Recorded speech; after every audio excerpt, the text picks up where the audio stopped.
I'm Bernie DeCastro, Chairman of the Constitution Party of Florida.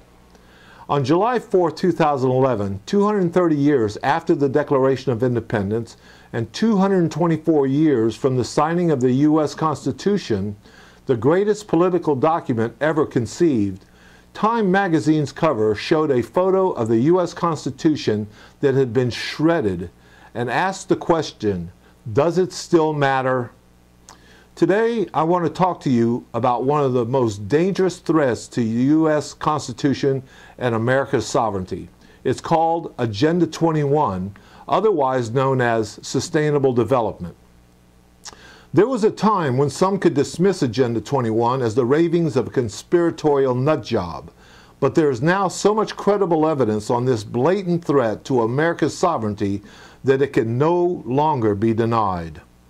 Agenda 21 has been such a well-kept secret that I would venture to say that maybe 1% of Americans have heard about it. Isn't that amazing? I was amazed at how something so potentially cataclysmic to our American way of life could have been so well hid from the American public for almost 2 decades. Then I began to realize that this was a two-sided problem. One side represented the effort to keep Agenda 21 under the radar for as long as possible, but sadly the other side had to be attributed to the apathy and complacency of the American public.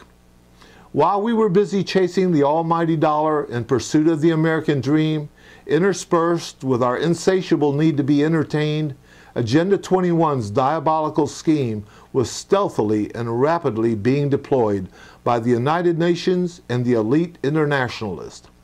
Using the United Nations as their front organization, the fear of global warming as their boogeyman, and the mainstream media as their pitchmen, they began an aggressive public relations and marketing campaign.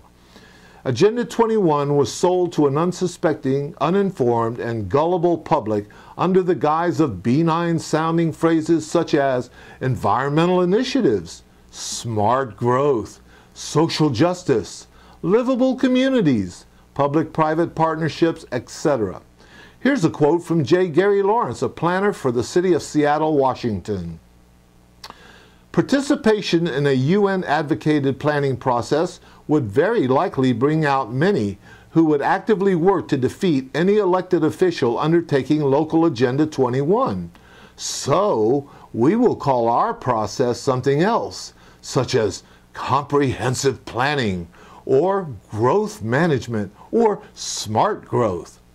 My fellow Americans, if we do not immediately rise up and resist this diabolical assault on America, within the next 2 decades, America will cease to be a sovereign nation and the cause of liberty will have been extinguished. Before explaining Agenda 21, I want to take the time to acknowledge that much of the work that has gone into this report was taken from these 2 documents: The Ultimate War, Globalism versus America, and Understanding Sustainable Development, Agenda 21 by Michael Shaw of Freedom Advocates. I would also like to acknowledge the work of men like Dr. Michael Kaufman of Sovereignty International and Tom DeWeese of the American Policy Center. Most of what is known about Agenda 21 today is directly attributable to these men and others like them who've dedicated their lives to fighting this treasonous attack on America's sovereignty. So what is Agenda 21, you ask? The introduction to the official United Nations document, Agenda 21, states that Agenda 21 stands as a comprehensive blueprint for action to be taken globally from now into the 21st century by governments, United Nations organizations, and independent sector groups in every area in which human activity impacts on the environment. This blueprint for action will be implemented through what is called sustainable development, a benign-sounding catchphrase which actually translates into tightly regimented regulation over all human activity. In a nutshell, Agenda 21 is the abolishing of the right to own private property. Not only that, all in the name of sustainability, it severely limits the rights of Americans to grow their own food and to fish American waters. This is amazing. At the 1992 Rio Earth Summit, Maurice Strong, former Undersecretary General of the United Nations, puts it like this: "It is clear that current lifestyles and consumption patterns of the affluent middle class involving high meat intake, consumption of large amounts of frozen and convenience foods, use of fossil fuels, appliances, home and workplace air conditioning, and suburban housing are not sustainable. A shift is necessary towards lifestyles less geared to environmentally damaging consumption patterns." What we are talking about is two diametrically opposed philosophies. According to our Declaration of Independence, all Americans are endowed by their Creator with certain unalienable rights, that among these are life, liberty, and the pursuit of happiness. And it is the purpose of government to protect the unalienable rights of each individual. According to the UN Declaration of Human Rights and Agenda 21, the Creator, God Almighty, doesn't exist. He is replaced by government, who grants, restricts, or takes away your rights according to its needs. You and the product of your labor belong to the community. Our founding fathers knew and understood that government was a necessary evil that had to be restrained, and so they gave us the Bill of Rights, which were a list of freedoms that were sacrosanct and government could not infringe upon. Agenda 21 is a concerted effort by the financial, political, and academic elite of the world to form a new world order, a one world government with one world currency. Let that sink in, folks. We have before us the opportunity to forge for ourselves and for future generations a new world order. This is otherwise known as globalism, and globalist philosophy is now deeply entrenched in all levels of American government. Whether they think of themselves as socialist, Marxist, or communist, these individuals all have one thing in common, and that is to negate the political recognition of the individual's unalienable rights to life, liberty, and the use of his property. Make no mistake about it, friends, the battlefield of the modern world is over the political recognition of unalienable rights. Prohibitive zoning, open space mandates, resource extraction limitations, conservation easements, and use prohibitions, coupled with enforcement provisions of such things as the Endangered Species Act and the various wildland bills, are all designed to chip away at the idea of private property. America cannot stand if the idea of private property is not protected. As George Washington said, private property and freedom are inseparable. And yet, the United Nations position on land ownership is clearly the opposite. According to Agenda 21, land is to be held or controlled by government and its partners, not individuals.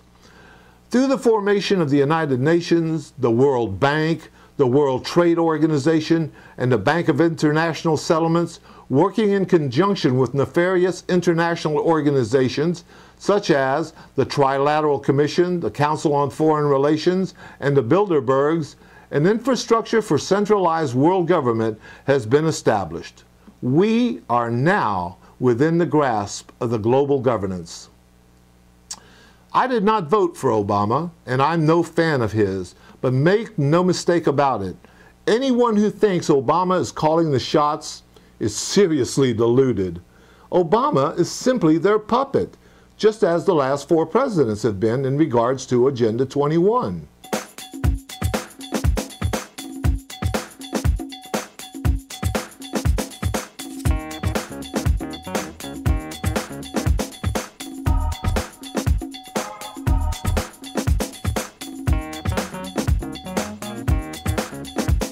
Also, this is not about Republicans versus Democrats. Both political parties are absolutely complicit in this global scheme to destroy America's sovereignty and make the radical shift to the New World Order. They have both supported nationalized education policies that increasingly have indoctrinated our youth into rejecting the concept of unalienable rights and embracing the global citizenship mantra of Agenda 21. Sustainable Development's short Bible, called the Earth Charter, is, believe this or not, taught in American schools. Its authors are Stephen Rockefeller, Maurice Strong, the former Undersecretary General of the United Nations, and get this, Mikhail Gorbachev, the last president of the Soviet Union. Unbelievable.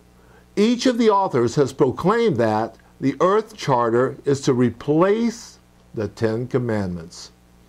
Both political parties have supported new economics, public-private partnerships in place of free enterprise, and both parties are advancing social justice in place of equal justice. Both parties have spent America to the brink of economic disaster. They both support essential tenets of globalism, meaning they both support the United Nations Action Plan for World Government through Agenda 21, Sustainable Development, which uses environmental protection as its excuse for transforming our systems of justice and economics. If you question the complicity of both parties in this diabolical scheme known as Agenda 21, then simply ask yourself this one question. When was the last time you heard a member of the U.S. House of Representatives or a U.S. Senator mention one word about Agenda 21? In fact, not even Glenn Beck wanted to touch that subject. In watching his program for over 2 years, I only heard him briefly mention it one time, and that was during his last week on the Fox Glenn Beck program. We're talking about a program that was unveiled by the United Nations in 1992 at the Rio Earth Summit in Rio de Janeiro. The leaders from 178 nations attended, including President George H.W. Bush, and they all adopted Agenda 21 and pledged to evaluate progress made in implementing the plan every 5 years thereafter. On June 29, 1993, Bill Clinton signed Executive Order 12852, establishing the President's Council on Sustainable Development. Today, 18 years later, after President Clinton signed that executive order, sustainable development has permeated the entire United States, and it is now in over 660 cities and counties. The United Nations, working together with local, state, and national government and many NGOs, that's non-governmental agencies, have formed a network of public-private partnerships for the purpose of implementing Agenda 21. Get this, 2 of the more prominent NGOs involved in implementing Agenda 21 are the Chamber of Commerce and the American Planning Association. That's right, I said the Chamber of Commerce. Who would have thunk it? More and more lands across America are being put off limits as people are increasingly forced into high-density, so-called smart growth communities. Vast expanses of land have been taken from the American people and locked up from any use under what is known as the Wildlands Project. Several sheriffs have recently and lately demonstrated courage to stand up to these rogue federal agencies, and at the conclusion of the video, I'll provide you with their names so you can do your own research. Not only is the government illegally confiscating private property, but for the last 2 decades, they've been severely restricting resource extraction from American waters. In other words, the concept of marine protected areas began to come to the attention of fishermen around 1993, soon after the Earth Summit. And according to Florida boat captain Sid Prescott, a friend of mine, who's been studying Agenda 21 for years, this has led to a trade deficit in seafood imports of around $8 billion. Today, if the seafood eaten in America, about 80% of it is imported from places like China and Vietnam, and most of it is raised in filthy cesspool farms, and none of it is even regulated by the FDA. Do not meet international standards. In 2009, Vietnam exported $4.5 billion worth of seafood, including catfish.